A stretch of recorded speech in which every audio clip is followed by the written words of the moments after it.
السلام علیکم ورحمۃ اللہ وبرکاتہ۔ ناظرین، آج ہم آپ کے لیے پیارے نبی صلی اللہ علیہ وسلم کا ایک پیارا سا فرمان لے کر کے آئے ہیں۔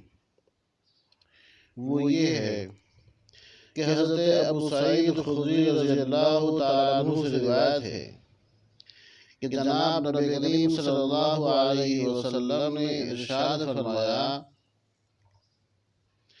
جو شخص جمعے کے دن سورۃ الکہف کی تلاوت کرے تو اس کے لیے اس جمعے اور اگلے جمعے کے درمیان نور جگمگاتا رہے گا۔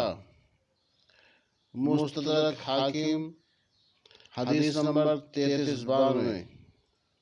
ناظرین، اگر آپ کو یہ ویڈیو اچھی لگی ہو تو ہمارے چینل کو سبسکرائب، ویڈیو کو لائک اور شیئر کریں۔ جزاکم اللہ خیر۔